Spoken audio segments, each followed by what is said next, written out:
खरल साहब, ये किसके लिए पैगाम है?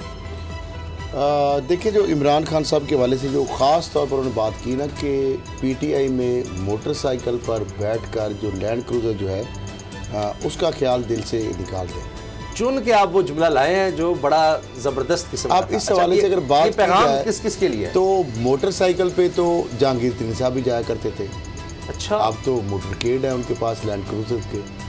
तो मेरा ख्याल है अगर और तो मुझे कोई नज़र नहीं आ रहा, मैंने बड़ा देखा भाला कि जितने भी पीपल जो पीटीआई के जो अभी जो उनके ऑफिस बेरर हैं, यानी डिस्ट्रिक्ट लेवल से भी अगर शुरू हो जाए तो उससे लेकर प्रोविंशियल जो है ऑफिस बेरर जो है, लेकिन इसमें उन्होंने कहा पीटीआई में मोटरसाइकिल पे आने वाले सैनिटर भाई वो तो जहाज पे आए थे, उनके जहाज पे तो इमरान खान सैरे करते रहे हैं, वो कौन से मोटरसाइकिल पे आए थे? पीटीआई में मोटरवे पे उन्होंने ये लिखा पीटीआई में मोटरसाइकिलों पे आने वाले, मोटरसाइकिलों पर आने वाले जो है ना, वो तो एक दो ही बंदे शायद भी हो सकते हैं, बल्कि शायद वो भी जहांगीर तरीन जो इमरान खान साहब मैं उससे फ्रांस गए थे, मुझे याद है। अच्छा, जब उन्होंने ज्वाइन किया उसके एक हफ्ते के बाद उनके जहाज पे फ्रांस, वो तो पूरा इलेक्शन कैंपेन में वो जहाज है चिंगची की रक्षा की तरह चलता रहा। फिर जिस तरह ज्वाइनिंग हुई उसमें जहाज जो है पटके पहनाने में उसका बड़ा लीडिंग रोल था। बलूचिस्तान हुकूमत के हवाले से जब नून लीग की वहाँ पे जिस तरह तोड़ फोड़ हुई,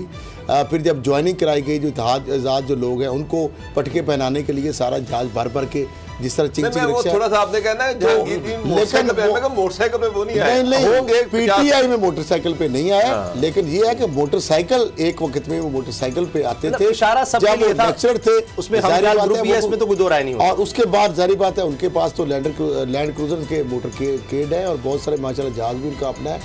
तो मामला ये है कि जो इमरान खान साहब ने ये दो तीन बातें, एक तो उन्होंने ये कहा है कि मैं जो वही बात के कंप्रोमाइज़ जो है मैं नहीं करूँगा, और सबके नाम एनआरओ जो है उनका उन्होंने कहा किसी सूरत में मैंने दूँगा जी।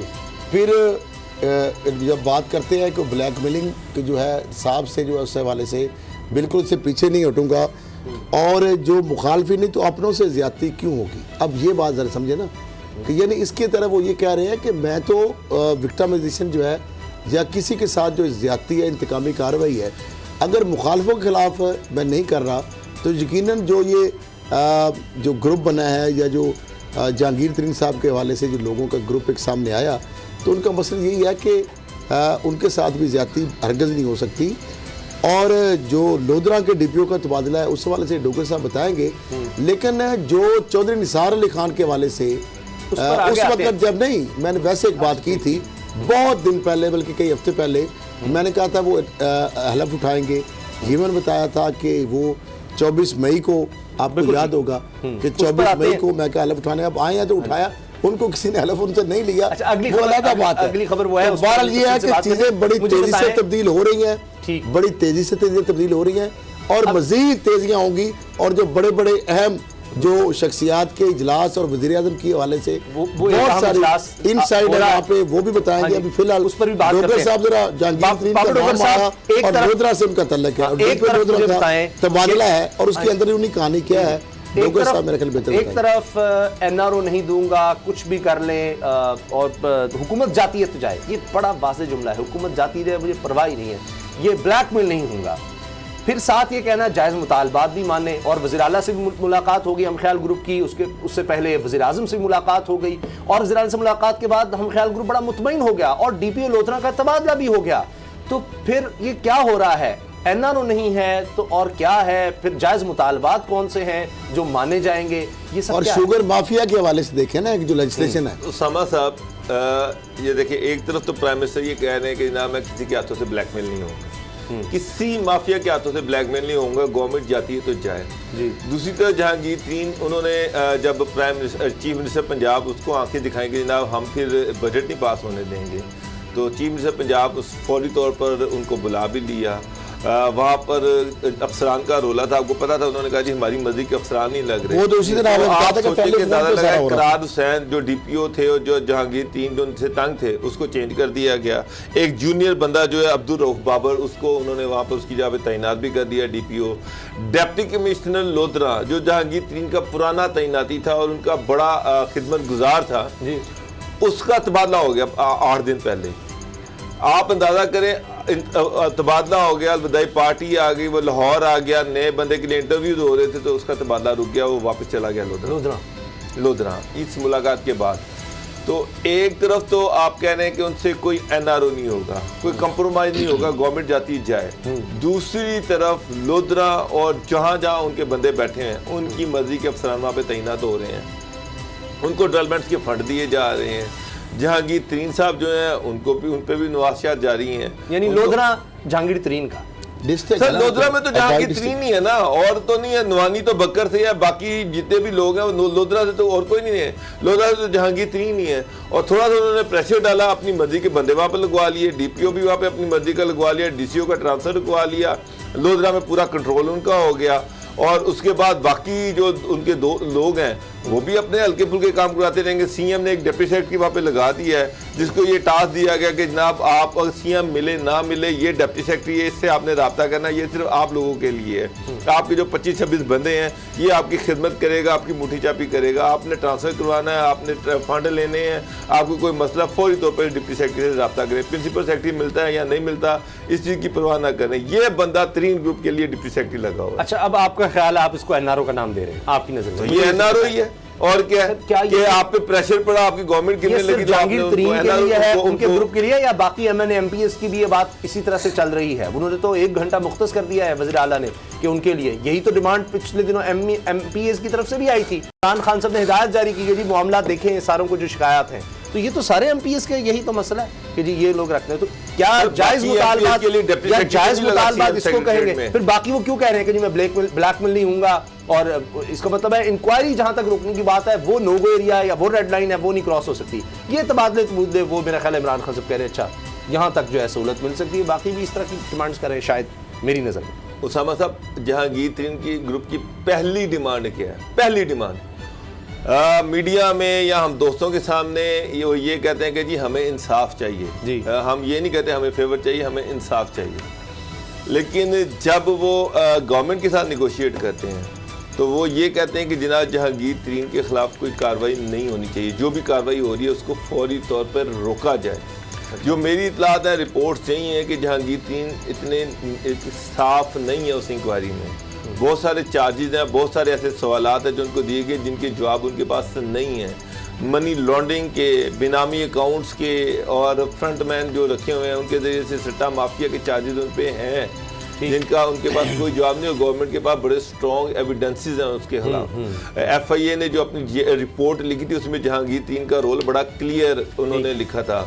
उस रोल की रोशनी पर उनके खिलाफ सारी इंक्वायरी इनिशिएट की गई, वो नहीं रुक रही। डॉक्टर रिजवान वापस जो JIT थी उसके सरबराही कह लें या इंचार्ज कह लें, वो दोबारा वहीं पर चले गए। वो मामला तो नहीं रुके, वो तो कहीं नहीं रुके। तो नजर ये आ रहा है कि एनआरओ का मतलब होगा कि अगर शुगर इंक्वायरी जो है वो रुक जाती है या वहां खत्म होता है। ये तबादले तबूदले तो ये MPs अपने लेकर चले गए। आपने जिस तरह कल ये बात कही थी कि वो बात ठीक थी कि एक इंस्पेक्टर की मार है तो एक मोबाइल गाड़ी चली जाए तो वो उसकी मार है, तो वो बातें तो उस लेवल की थी कि ये कर लें वो कर लें, तो अपने मफादात के लिए गए थे। बात तो वही थी, तो उस तरफ हो रहा है। अच्छा, एक और चीज वो जो इंक्वायरी चल रही थी उसामा साहब, जितनी स्पीड से चल रही थी अब स्लो हो गई, उतनी स्पीड से इंक्वायरी चल नहीं रही।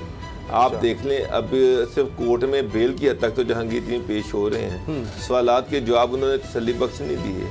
अब FIA उनको उस तरह से ग्राइंड नहीं कर रही, उस तरह से उनको बुला नहीं रही। अच्छा, एक और कहानी भी है कि ये जो बजट है ये बड़ा क्रूशियल है। हुकूमत को ये खौफ या खदशा है कि ये बजट के दौरान कहीं इधर उधर ना ये लोग हो जाएं और फिर बजट पास करना मुश्किल हो जाए, हुकूमत को लेने के देने पड़ जाएं।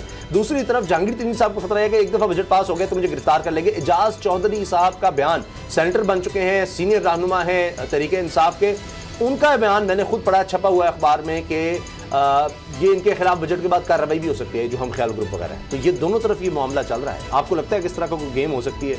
मैं थोड़ा पीछे भी ले जाता हूँ असद करल साहब आपको कि जून जुलाई का, मैं आज ही पढ़ रहा था, सारे अखबारात में सबसे बड़ी खबर ये थी कि फैसल वाडा ने कहा कि शाह महमूद कुरैशी और असद उमर ये आप लोग तो वज़ीर आज़म बनना चाहते हैं। और फिर जून जुलाई में जनाब मुलाकात भी हुई इमरान खान साहब से, दोनों लोगों ने की, उन्होंने कहा जी हम उम्मीदवार नहीं हैं। अब फिर इस तरह की बातें हैं कि जनाब ये बजट के दौरान इमरान खान को प्रेशर में लाया जाए, जहांगीर तरीन ग्रुप भी है, ये अब आगे हमने खबर पर बात भी करनी है कोई बैठक शैठक की। तो ये इमरान खान किसको कह रहे हैं ब्लैकमेल? कौन कह रहा है उनको, जिसको कह रहे हैं मैं ब्लैकमेल नहीं हूँगा, हुकूमत जाती है तो जाए?